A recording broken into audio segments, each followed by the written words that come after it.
To make salted eggs, first bring 4 cups, 1 liter of water to a boil. Stir in 1 cup, 275 grams of salt until it's fully dissolved and let the brine cool to room temperature.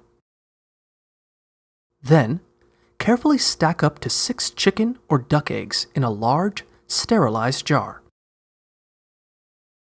Pour the brine over the eggs so they're completely submerged.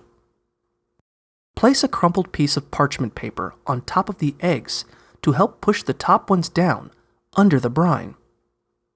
Seal the jar and store it in the fridge for about 30 days.